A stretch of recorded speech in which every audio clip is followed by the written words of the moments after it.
May the 2nd. Judges 15:1 through 16:31. Later on, during the wheat harvest, Samson took a young goat as a present to his wife, intending to sleep with her. But her father wouldn't let him in. He explained, I really thought you hated her, so I married her to your best man. But look, her sister is prettier than she is. Marry her instead. Samson was furious. You can't blame me for whatever happens now. So he went out and caught 300 foxes and tied their tails together in pairs, with a torch between each pair. Then he lit the torches and let the foxes run through the fields of the Philistines, burning the grain to the ground along with all the sheaves and shocks of grain, and destroying the olive trees. Who did this? The Philistines demanded. Samson, because his wife's father gave her to another man. So the Philistines came and got the girl and her father and burned them alive. Now my vengeance will strike again. Samson vowed, so he attacked them with great fury and killed many of them. Then he went to live in a cave in the rock of Etam. The Philistines, in turn, sent a huge posse into Judah and raided Lehi. Why have you come here? The men of Judah asked, and the Philistines replied, To capture Samson and do to him as he has done to us. So 3,000 men of Judah went down to get Samson at the cave in the rock of Etam. What are you doing to us? Don't you realize that the Philistines are our rulers? I only paid them back for what they did to me. We have come to capture you and take you to the Philistines. All right, but promise me you won't kill me yourselves. No, we won't do that.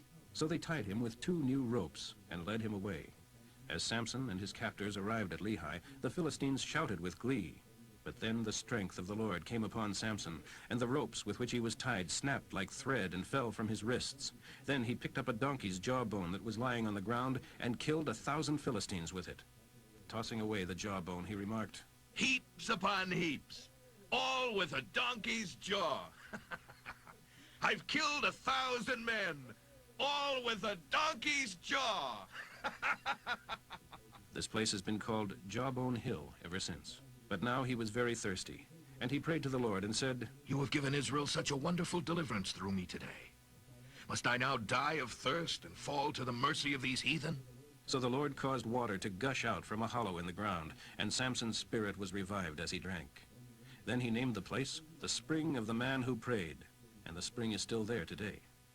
Samson was Israel's judge for the next 20 years, but the Philistines still controlled the land. One day, Samson went to the Philistine city of Gaza and spent the night with a prostitute. Word soon spread that he had been seen in the city, so the police were alerted, and many men of the city lay in wait all night at the city gate to capture him if he tried to leave. They thought, In the morning, when there is enough light, we'll find him and kill him. Samson stayed in bed with the girl until midnight, then went out to the city gates and lifted them, with the 2 gateposts, right out of the ground. He put them on his shoulders and carried them to the top of the mountain across from Hebron. Later on, he fell in love with a girl named Delilah, over in the valley of Sorek. The 5 heads of the Philistine nation went personally to her and demanded that she find out from Samson what made him so strong, so that they would know how to overpower and subdue him and put him in chains. Each of us will give you $1,000 for this job. They promised. So Delilah begged Samson to tell her his secret. Please tell me, Samson, why you are so strong. I don't think anyone could ever capture you. Well, if I were tied with 7 raw leather bowstrings, I would become as weak as anyone else. So they brought her the 7 bowstrings, and while he slept, she tied him with them. Some men were hiding in the next room, so as soon as she had tied him up, she exclaimed, Samson, the Philistines are here. Then he snapped the bowstrings like cotton thread, and so his secret was not discovered. Afterward, Delilah said to him, You are making fun of me. You told me a lie. Please, tell me how you can be captured. Well, if I am tied with brand new ropes, which have never been used, I will be as weak as other men. So that time, as he slept, Delilah took new ropes and tied him with them. The men were hiding in the next room as before. Again, Delilah exclaimed, Samson, the Philistines have come to capture you. But he broke the ropes from his arms like spider webs. You've mocked me again and told me more lies. Now, tell me how you can really be captured. Well, if you weave my hair into your loom. So while he slept, she did just that, and then screamed, The Philistines have come, Samson. And he woke up and yanked his hair away, breaking the loom. How can you say you love me when you don't confide in me? You've made made fun of me 3 times now. And you still haven't told me what makes you so strong. She nagged at him every day until he couldn't stand it any longer and finally told her his secret. My hair has never been cut, for I've been a Nazarite to God since before my birth. If my hair were cut, my strength would leave me, and I would become as weak as anyone else. Delilah realized that he had finally told her the truth, so she sent for the 5 Philistine leaders. Come just this once more, for this time he has told me everything. So they brought the money with them. She lulled him to sleep with his head in her lap, and they brought in a barber and cut off his hair. Delilah began to hit him, but she could see that his strength was leaving him. Then she screamed, The Philistines are here to capture you, Samson. and he woke up and thought, I will do as before. I'll just shake myself free. but he didn't realize that the Lord had left him. So the Philistines captured him and gouged out his eyes and took him to Gaza, where he was bound with bronze chains and made to grind grain in the prison. But before long, his hair began to grow again. The Philistine leaders declared a great festival to celebrate the capture of Samson. The people made sacrifices to their god Dagon and excitedly praised him.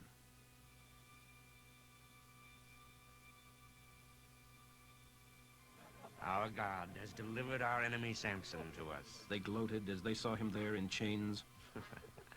The scourge of our nation, who killed so many of us, is now in our power. Half drunk by now, the people demanded, Bring out Samson so we can have some fun with him!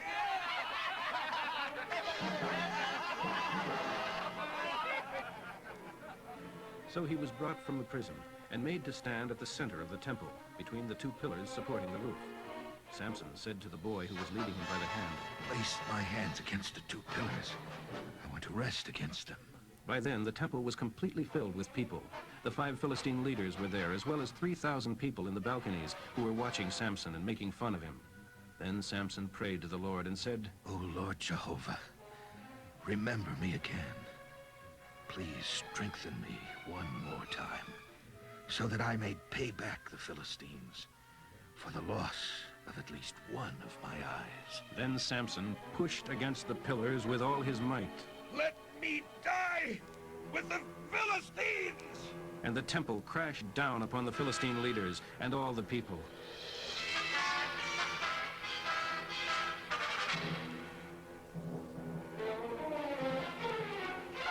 So those he killed at the moment of his death were more than those he had killed during his entire lifetime.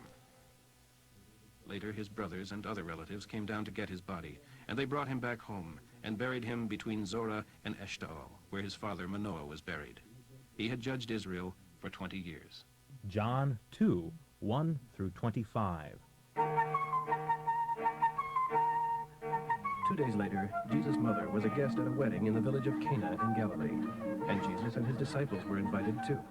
The wine supply ran out during the festivities, and Jesus' mother came to him with the problem. I can't help you now, he said. It isn't yet my time for miracles. But his mother told the servants, Do whatever he tells you to. 6 stone water pots were standing there. They were used for Jewish ceremonial purposes and held perhaps 20 to 30 gallons each. Then Jesus told the servants to fill them to the brim with water. When this was done, he said, Dip some out and take it to the master of ceremonies. When the master of ceremonies tasted the water that was now wine, not knowing where it had come from, though of course the servants did, he called the bridegroom over. This is wonderful stuff. You're different from most. Usually a host uses the best wine first, and afterwards, when everyone is full and doesn't care, then he brings out the less expensive brands. But you have kept the best for the last. This miracle at Cana in Galilee was Jesus' first public demonstration of his heaven-sent power, and his disciples believed that he really was the Messiah. After the wedding, he left for Capernaum for a few days with his mother, brothers, and disciples. Then it was time for the annual Jewish Passover celebration, and Jesus went to Jerusalem. In the temple area, he saw merchants selling cattle, sheep, and doves for sacrifices, and money changers behind their counters. Jesus made a whip from some ropes and chased them all out and drove out the sheep and oxen, scattering the money changers' coins over the floor and turning over their tables. Then, going over to the men selling doves, he told them, Get these things out of here. Don't turn my Father's house into a market. Then his disciples remembered this prophecy from the scriptures. Concern for God's house will be my undoing. What right have you to order them out? The Jewish leaders demanded. If you have this authority from God, show us a miracle to prove it. All right, Jesus replied. This is the miracle I will do for you. Destroy this sanctuary, and in 3 days I will raise it up. What? It took 46 years to build this temple, and you can do it in 3 days? But by this sanctuary, he meant his body. After he came back to life again, the disciples remembered his saying this and realized that what he had quoted from the scriptures really did refer to him and had all come true. Because of the miracles he did in Jerusalem at the Passover celebration, many people were convinced that he was indeed the Messiah. But Jesus didn't trust them, for he knew mankind to the core. No one needed to tell him how changeable human nature is. Psalm 103, 1 through 22.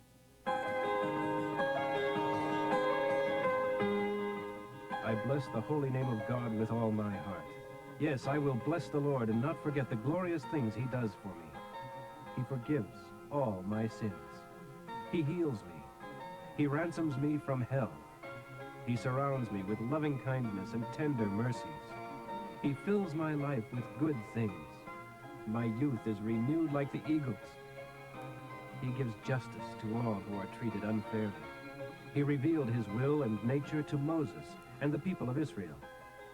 He is merciful and tender toward those who don't deserve it. He is slow to get angry and full of kindness and love. He never bears a grudge, nor remains angry forever. He has not punished us as we deserve for all our sins. For his mercy toward those who fear and honor him is as great as the height of the heavens above the earth. He has removed our sins as far away from us as the east is from the west.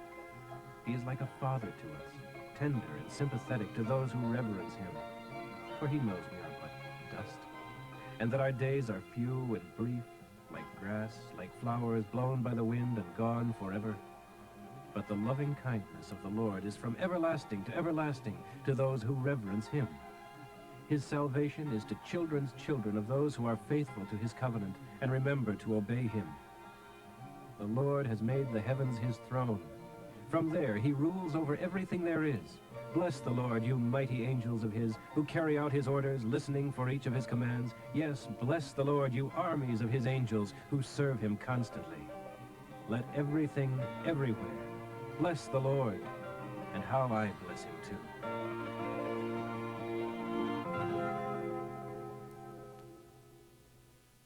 Proverbs for today, 14:17 through 19. A short-tempered man is a fool. He hates the man who is patient. The simpleton is crowned with folly. The wise man is crowned with knowledge. Evil men shall bow before the godly.